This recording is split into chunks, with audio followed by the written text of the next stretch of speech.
జాతీయ రహదారి 44పై భారీ వర్షం వరద నీటికి రహదారి మొత్తం కూడా కొట్టుకుపోయినట్లుగా మనకు కనిపిస్తోంది. అందులో అమర్ రాజా బస్ అయితే పూర్తిగా కూరుకుపోయినట్లుగా కూడా మనకి విజువల్లో కూడా కనిపిస్తోంది. డ్రైవర్ చాకచక్యంతో పెను ప్రమాదం తప్పినట్లయింది. అక్కడ ప్రమాదంలో కంపెనీ సిబ్బంది గాయపడినట్లుగా కూడా మనకి సమాచారం. అలాగే క్షతగాత్రులను ఆసుపత్రికి అయితే తరలించినట్లుగా తెలుస్తోంది.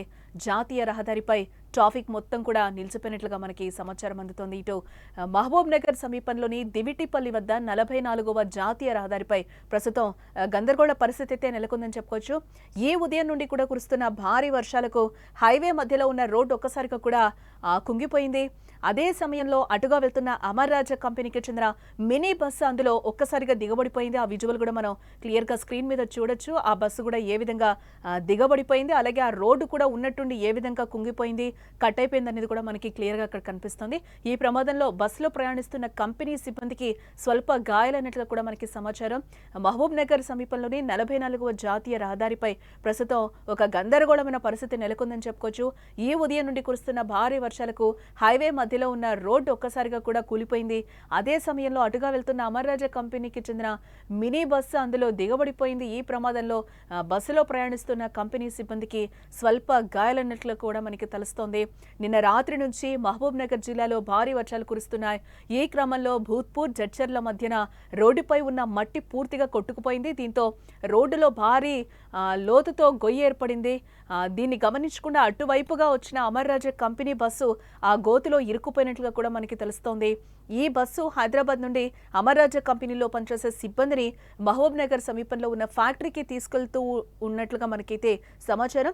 బస్సు డ్రైవర్ అప్రమత్తంగా వ్యవహరించడంతో పెను ప్రమాదం తప్పిందని కూడా అక్కడ ప్రత్యక్ష సాక్షులు చెప్తున్నారు. రోడ్డు కూలిపోతున్న విషయాన్ని గమనించి డ్రైవర్ బస్సును అదుపు చేయడానికి ప్రయత్నించాడు. కానీ అప్పటికే రోడ్డు కుంగిపోవడంతో బస్సు ముందుకు వెళ్లి అందులో చిక్కుకుపోయింది. ఈ ఘటనలో పలువురు ఉద్యోగులకు గాయాలైనట్లుగా కూడా తెలుస్తుంది. వెంటనే స్పందించిన స్థానికులు, పోలీసులు సహాయక చర్యలైతే అక్కడ చేపట్టినట్లుగా తెలుస్తోంది.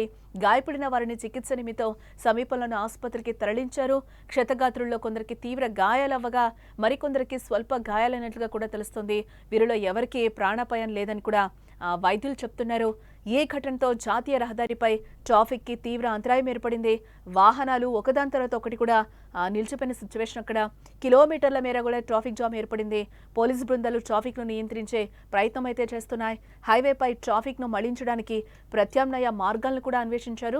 జాతీయ రహదారుల సంస్థ అధికారులు కూడా ఘటనా స్థలానికి చేరుకుని పరిస్థితిని సమీక్షిస్తున్నారు. కొట్టుకుపోయిన రహదారిని పునరుద్ధరించడానికి అధికారులు ఇప్పటికే రంగంలోకి దిగారు. యుద్ధ ప్రాతిపదికన రోడ్డు మరమ్మతు పనులు ప్రారంభించారు. వర్షాలు తగ్గిన తర్వాతే పనులు వేగవంతమయ్యే అవకాశం ఇక్కడ కనిపిస్తోంది. ఈ రోడ్డు మార్గంలో ప్రయాణించే వారు ప్రత్యామ్నాయ మార్గాలను చూసుకోవాలంటూ కూడా పోలీసులు హెచ్చరిస్తున్నారు.